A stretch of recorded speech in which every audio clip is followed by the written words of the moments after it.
IVM.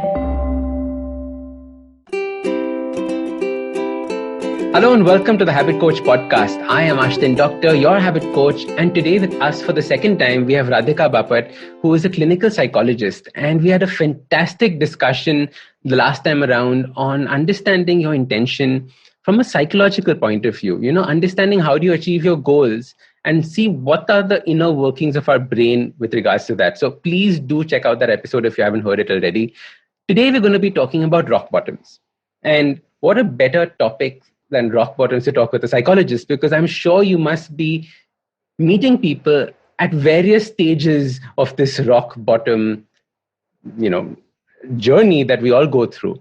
So Radhika, welcome to the Habit Coach podcast for a second time, and let's get into it. Yes, I'm so happy to be here again. So, Radhika, when I say rock bottom, what are the thoughts that come to your mind? In the field that you're in life in general, rock bottom, what does it mean? So I think rock bottoms mean different things for different people. Mm-hmm. Depending on, for example, I know perfectionists who, I know one myself. So I like all my pencils at 90-degree angle to each other.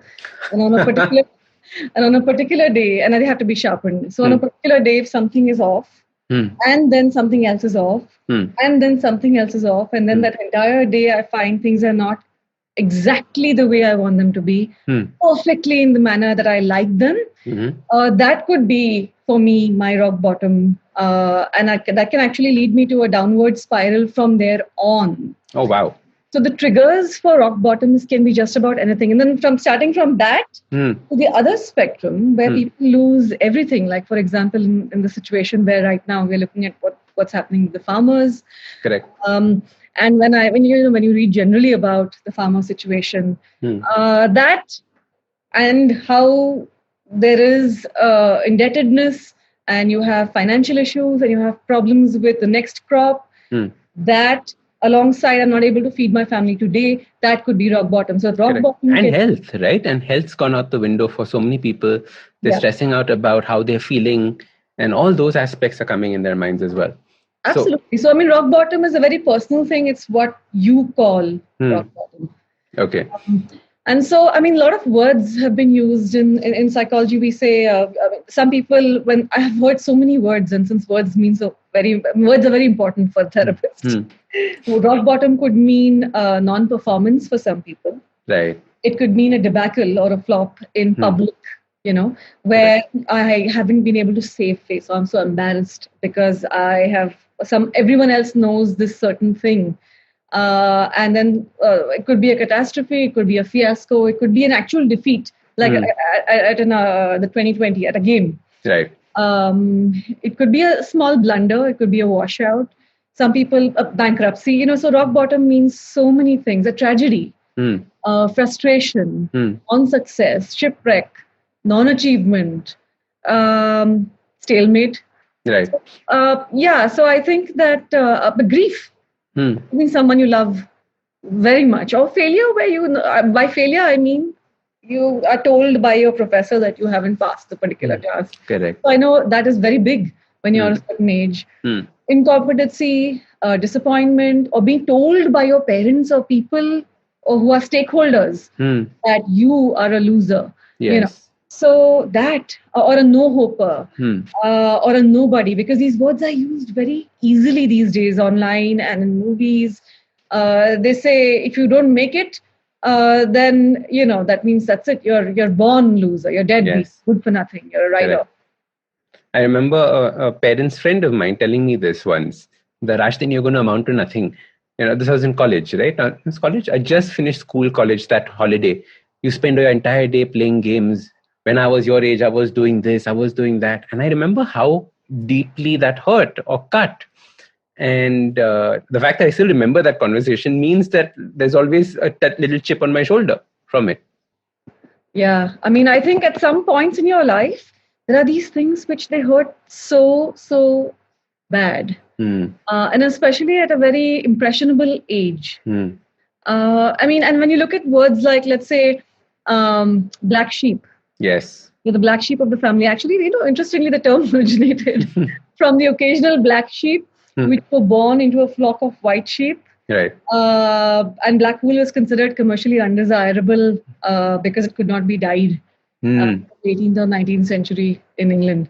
Anyway, so there's a lot of symbolism in a lot of these things, and it's problematic because it's very cultural, and it's also something that, for example, in India, you could be a failure because you've been told that academically, if you don't achieve ABC, if you don't get this, if you're not in an IIT or an IIM, or it's a problem. So Correct. I think that culture plays a very, very important role in the indoctrination of what you consider is a failure and a success.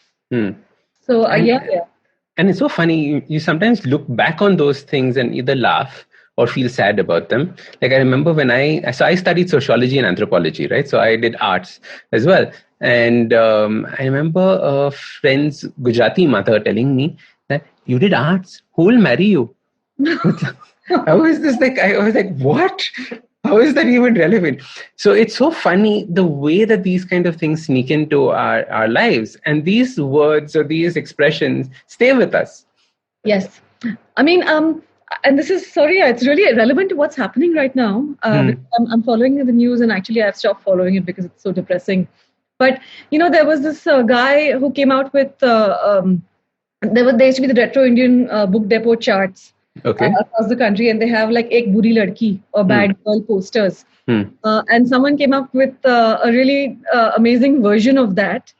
And this is like the Indianized version of it. And it was hilarious when I saw it because it showed a girl. I don't know, have you seen the poster? No. What is that? It shows a girl in a sari. She's either looking at her phone, or she's smoking and drinking, or she's eating too much, or she's eating too less, or she's watching pornography, or she's riding a bike. And I was like, yes, exactly. When you have a girl doing all of these things, ek buri ladki sort of a thing. Correct. So that kind of ties into culture greatly. And that is what I'm trying to say when you say failure, and we buy into it. Yes. The only reason it works is we buy into it, which is why certain news channels are doing so well, because they're selling you a product that you are interested in. Very interesting. How would you break this cycle? How would you get out of it? Like from a psychological perspective, are there tools that you would use? Is there a certain thought process that you would use? So, of course, it's easier said than done, where we've heard, motivational things from when we were children saying that failure should be your teacher, not your undertaker. And then you hit rock bottom, the only way to go is up. And you have all of these motivational things. And people who are actually there, feel like saying, come on, if I knew how to get out, why would I be here? Yeah. So when I'm in a depression and I feel stuck, how am I going to get unstuck? It's an extremely difficult thing to do. And here again, we go back to the small steps, take small steps. The first thing you do is you drink water. You eat your lunch or your dinner because you feel like you don't want to eat. Then from there, you get up. And what you don't want to do is you don't want to see people. You want to hide. You want to just, you want it to end. You want cessation of consciousness. So you want to close your eyes and just sleep and wake up when it's all over. Correct. Because you feel that this is too much for me to take. What you do is the next thing, which is you groom yourself. You have a bath. You cut your nails. You comb your hair. So these are the little things which actually get you out of rock bottom. Not these very big... take risks and you learn. At times you succeed, at times you fail. Look at this person, look at how he got out of it. No, I think that's, Correct. I love that you said this, because there are small things that you can do every day that we've been taught as children are what we should be doing in any case. So we know how to do it. Correct. Yeah. Instead of trying to learn a new skill and to try and figure out that, now I will throw myself into fitness or something else. Start with the basics. Wake up, wash your face, brush your teeth, shave if you're a guy, comb your hair, do something in order to get that normalcy back into your life. Take those small steps. Do it every day for a few days. Correct? That's all that you have to do. Yes, I think, and just very, very small steps. In psychology, we call it mastery and pleasure. Okay. Mastery and pleasure. Yes. So okay.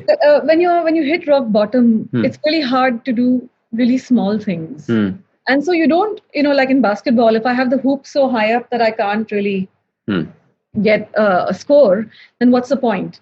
So you've got to get the hook down so that you score and you start first small and then kind of go up. Correct. And then, of course, you have all of your inspirational quotes, like, you have Coco Chanel, who says success is often achieved by those who know that failure is inevitable, right? So everything you want is on the other side of fear. And you have all of these kind of sayings. For some people, they work. But what's most important, and when I say that you hit rock bottom, correct. For me, of course, reading Harry Potter helps. But because the phoenix must burn to emerge. Love it. But I think that wouldn't apply to me when I had hit rock bottom. It would apply to me now when I have not hit rock bottom and I'm just a little bit disappointed. Yeah. When you look back, it seems like a good idea and an easier thing to do. But at that point of time, when you're down in the dumps, when you feel nothing is working for you, you're feeling hopeless, and that sense of hopelessness starts coming on to you. Right? At that point of time, like you said, anchor back into your routine. Absolutely. Then how do you start the next step? Is it in the search of not using your example of the mastery and pleasure, but people then do get lost in the pleasure seeking behaviors, just trying to start feeling good for themselves. Is that a trend that you've noticed as well? Absolutely. Also because the brain wants some sense of something that helps to get out of this constant darkness, right? Yes. So yeah, I do know people who, let's say, either recreationally use or abuse different kinds of substances. Correct. Legal or otherwise, but they're legal in some countries, and all my training was in Amsterdam. So, so we didn't have to worry about the legality of things. Nevertheless, what we saw is that a lot of people needed a purpose. They needed a reason for being. Because they started questioning, who am I? When you hit rock bottom, the question you ask is, what is my purpose in life? Why is this happening to me? Why me? And so on. Correct. And then if someone comes and says, Thomas Edison said, I have not failed, I've just found 10,000 ways that doesn't going to work. But what will work, according to me, is there's a book by Viktor Frankl called Man's Search for Meaning. Correct. Which I love. Absolutely. Beautiful book. Everybody I meet. Every single person I meet, I say, have you read this book? If you haven't, then please first read this book. It's really little. Yes. It's really small. And then, of course, there's another book which I really love, which is Jonathan Livingston Seagull. And then there is The Little Prince. So these are small books which you can actually get through. They're not complex. They're not, oh my God, I want to have to read this big book. Correct. With Viktor Frankl, it's nice because you realize that he did get to a place that was rock bottom. The rockiest bottom that you can probably get. He was a prisoner at Auschwitz, which is like a concentration camp. So you can't possibly have a worse of life. It is like hell on earth. Yes, and he saw people he loved being killed in front of him. His family, his own family, and he decided to live anyway. So that really, then you kind of say, okay, now I can think of things like pain is temporary and I can't quit. So that kind of starts to help because you see someone else whom you identify with, because the pain that you're feeling, and when you see that sort of pain, we call it psychic. Correct. It's so hard. You don't know if you would rather have physical pain, because I've had people tell me that I'm not so sure if I prefer this or if I would rather have cancer. They say that. Yes. And of course, you have people with cancer who say, well, you don't know what you're talking about. But correct. That's the whole. What I mean is that people are in so much pain that they feel that there's no way out. And so this is when I usually say that please just read one page at a time, get through 3 pages, and then we'll take it from there. And usually by the time they're through 3 or 4 pages, they say, wow, this is amazing. Very interesting. So you can start tuning your mind to this thought of purpose by reading these kinds of books.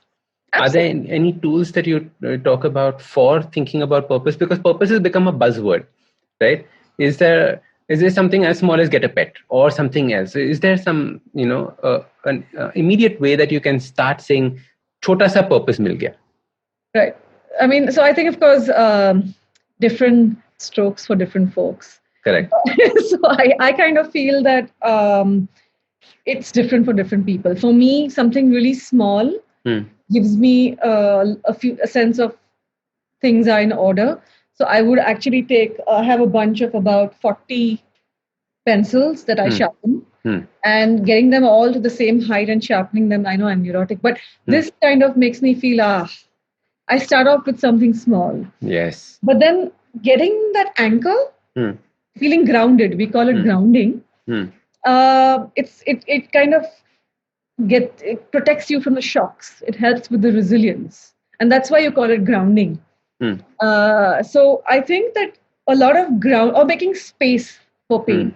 If I have visualizations where I'm able to make space for pain and say that, well, you know what, I'm going to visualize a little bit more space for me to be able to handle this pain, because I do have that kind of space. It hurts, ouch. I'm not going to just say it doesn't hurt. And I know a lot of people talk about toxic positivity these days, and I've been reading about it and I've learned about it from my clients. So that's not what I'm talking about. But I am saying that you say that ouch, ouch, ouch, ouch, aiga, we say in Marathi, and then you continue doing what it is you were supposed to do that day. The purpose is to get through that day having done what you would have done anyways, to the best that you could do. So you're not performing at 100, you're performing at 10%, but do that. Nice. And I actually lived through this. So I experiment on myself before I espouse any kind of advice. So, I mean, one of the people closest to me was my grandmother, and she passed away in January. And I remember a lot of my clients knowing how close I am to her. And I couldn't even entertain the thought that she would pass away someday. But when she did, and it's surprising that I'm able to talk about it without even crying, but the very next day I went to work and I said, I'm going to do what I said I should do, which is basically, I'm going to work at 10%. But I, of course, let my clients know. Yes. And I gave them the choice that if you don't want to come because I'm not working at full capacity. And they said, no, we actually want to see this. We want to witness this because you're walking the talk. Correct. And so I went through that day. It was, I think, the worst work day for me in my head. But then the second day I went to work, it was horrible. It was terrible. It was no good. I got up, I wore my clothes. I found, I said, what's the use? There's no point. And then I said, anyways, I'm just going to walk. I motored through it. So I use the word motor, where your heart, like the king, Robert the Bruce, which I spoke about last time, that your heart's not in it, but motor through it. Right. Do all of those steps and get through that second day. And then the third day, so you're taking one day at a time. And then by the time I realized that my grief was, I dealt with it far better, not because I avoided motoring through my day, but because I actually motored through it. And so the key word for me is motor through whatever it is that you're doing it. Your head and heart might not be in it, but just do it. Correct. Motor through the stuff that you know needs to be done. Yeah. Get that done. Correct. And this is not a form of distraction. So I want people to make sure that they are not thinking about this as distracting. It is not, I'm going to watch Netflix for 10 hours. Correct. It is continue your day, know the stuff that you have to do so that you can still feel it. Correct. And you're feeling it through that. But not that life has come to a standstill. And as soon as you feel that life has come to a standstill, like you said, that purposelessness comes in, that hopelessness comes in. Absolutely. And it helps to have role models also to see who do this. There are people online, of course, but in my case, of course, I saw my father. He was very close to his father. His father passed away, and the next day he was at work. Right. Motoring through his day. And of course, as an adult, he discussed with me that was the toughest day at work. And so I think that I have also seen that, and I've seen people do it. So it's become more of a tradition. But I do think that it's something that you can start with, and someone else looks at you and says, wow, I'd like to do that. And that also helps, Yeah. When clients say that, that's amazing, because now we realize that it can actually be done. Correct. It was impossible till then. Yeah. And I thought I'm just giving advice that I've read in evidence-based journal articles. But correct. It works. It's not easy. It's not easy. It's not easy. Absolutely. So at rock bottom, try and find that purpose, and your purpose could just be getting through the day. And I love that. Get through the day, then tomorrow's another day. Get through that day, tomorrow's another day. And you slowly start seeing that your life starts expanding once again, instead of how it had just suddenly collapsed on itself. Absolutely. Also, Beautiful. by the way, rock bottom is not always, people think there should be causality, cause and effect. Like in the movie The Matrix, where they say Right. there's a cause and there's an effect. And you say, no. So people, a lot of times they come and say it's unfair. It's unjust. Why is this happening to me? It's just not fair. Correct. And so the acceptance that there is a problem or we've hit rock bottom because of something unfair that has happened. So let's say being laid off of job right now, there are people who come and they say, it's not fair that I was doing so well. I did everything the way, by the book. Correct. And so it's not about being fair. No, life isn't fair and things happen that are not fair. And that also is included in the general definition of rock bottom. So when the farmers, they invest everything into that, yield. And there is a problem with, let's say, education or climate or things that they don't have control over. And they would like to have control over, a sense of powerlessness which they have. And then there is also, of course, the real problem. So that these are real issues. And in addition to that, the unfairness or injustice. Correct. And how do you deal with that why me? Because it happens to us all, right? We always fall back on that victim thought of why me? Correct. I didn't do anything and the world is cruel. Yes. How do you deal with that? So, I like Christopher Hitchens. And one of his quotes, I think if I don't remember the quote exactly, but it was basically boiling down to why not you? Because the world doesn't have an answer to why me. It's also random that why not? So they say that there is no answer to why me. Interesting. But the thing is that we all feel that we are special. Correct. And so it should not happen to us. It could happen to you. And that's fine. And so don't mind being peeping toms and spectators. Just like the spectacle and the debacle that's going on in the news right now, we have absolutely no qualms sitting and, the perversity of watching someone else getting screwed. Correct. That's great. And you feel, oh, thank God, that's not me. And it's okay for that to happen. But then when it happens to you, you say, why me? So that's human nature. I mean, I feel that there is no answer to why me. Okay. But that question does arise in everyone's minds. So I love it. So why me is perfectly normal. Feeling it was unjust, it was unfair is perfectly normal. Yeah. You make peace with this fact? Do you say that I will give myself 10 minutes to rant, rave, throw things, and then move on with life? Have you seen a particular way of dealing with these things? So, like I said, I mean, when I feel why me, there's a problem when people say that negative emotions. I think popular psychologists of our popular psychology articles, a lot of places say, feel good, happy thoughts. And I tell myself, no, that's not. Negative emotions are very important. It's not a question of whether you should or shouldn't have certain emotions. You don't have a choice. Okay, they're coming up. And you're human. That's what makes you human. Correct. Otherwise, you could just be an object. Yeah. Right? What you want to do is when I say regulate your emotions, it's a question of degree. So I can feel disappointed, or I can feel devastated. I can feel rage. Got it. Or I can just feel annoyance. You have to tone it down. So if I think, let's say I don't have enough dictionary words, then I'll say get those dictionary words to give you from 1 to 100. If 100 is a catastrophic event, like there's an atomic explosion and your entire family has been wiped out and you have cancer and you're going to die in the next one, that is 100. Now on that scale, what is the degree of negative emotion that you're feeling? And then regulating those emotions. So actually negative emotions are very healthy. It's a problem to suppress negative emotions. It's important to first recognize that they exist and then to regulate them. So it's a question of regulation versus dysregulation. Correct. And dysregulation is when you go AWOL or you kind of, start speaking on television the way some people do when they're shouting. Okay. Right. Absolutely. And you said it so nicely. When we say negative emotions are bad and we must change it to something positive, that is toxic positivity, like you were saying. But if you understand negative emotions as a spectrum, or like you said, like a volume dial, correct? If it is on full blast, is that where you should be currently, or where should you be on that? And can you regulate that aspect of it? Can you continue feeling that emotion? Can you not be hiding it or turning it away but can you regulate it up and down as the situation demands?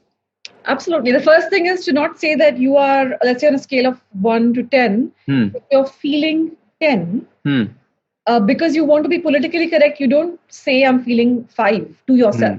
Right? You tell yourself I'm feeling 10, that's a problem. I need to start feeling 8. Because again, small steps, you say I need to get to 8, but how do I get from 10 to 8? Correct. And then you move in steps towards the 5. I like the Seinfeld episode where there is someone who says serenity now. And, every time they're feeling, I don't know if you watch Seinfeld, but essentially, I don't remember who it was who said serenity now. George's father, I guess, who the actor has recently passed away. Anyway, so he keeps saying throughout the episode, every time he's upset, he said serenity now. And he kind of tries to control the emotion because he knows someone who used that and who's doing very well in his life. And then later on, they find out in the episode that the person who used that eventually ended up having a breakdown. God. Breakdown. So the episode ends with serenity now, insanity later. And I love I like to say, well, hey, wait. You need to first come to terms with what your emotions are. Yes. And then you can tone them down. If you deny that they are high, then how are you going to face? You don't know then. There's no measurement. So you can't bring it down. I love it. Serenity now, insanity later. Very cool. But this comes to another interesting topic, letting go. Yeah. Right? How would you let go of this event that has taken place? So say you've taken the baby steps, you found that little purpose, and you have now come out of that situation. You feel that life is fairly smooth going on. How would you now let go of that? Either let go of the past or let go of something that has happened to you. Are there tools, are there techniques? So firstly, I feel a lot of times it depends a lot on personality. Also, some people find it much easier to kind of move on and not think about things, whereas others don't. Okay. I like to look at it like, let's say I have a really bad injury and I have a scar from that injury. It hurts me, it pains me every time I kind of see it. But over time, it stops hurting. Nevertheless, the scar is there. You see it. So it's part of your life story. It's part of your narrative. So if the book has chapters, there is a chapter where that existed. You can't just delete that chapter and say it didn't happen. Yes. And so I feel that what I try to do is make it a part of who I am. It's an imprint. It's part of my life story. It has shaped who I am as well, because resilience. I mean, I work with children. That was part of my PhD project, where I looked at people who were in rock bottoms. So these are corporation children who had everything that one would consider a problem happening in their life. So let's say parents either non-existent, so we looked at orphanages, or we had parents, the orphans were luckier than the ones whose parents were actually there and abused them. Correct. There was physical abuse, there was sexual abuse, or we looked at kids who should not thrive ideally because science says that the odds are stacked against them. And part of my job was to go and see. So we were looking at stunting. We were looking at their nutrition. We were looking at their emotional adjustment, their academic achievement, all of that, their home environments. And we lived in small places, poverty, daily wage, laborers and so on. And then we looked at why do some kids do well despite the odds stacked against them. So what we looked at is resilience. And the good news is that resilience is actually a skill that can be learned at any age. We thought it's something that you're born with. Yes, of course, some people who are far more resilient than others. And of course, there is the nature-nurture debate, which a very well-known person known as Michael Rutter, he talks about. And they looked at how certain events in your life can kind of tip that domino and then you start having other problems in your life.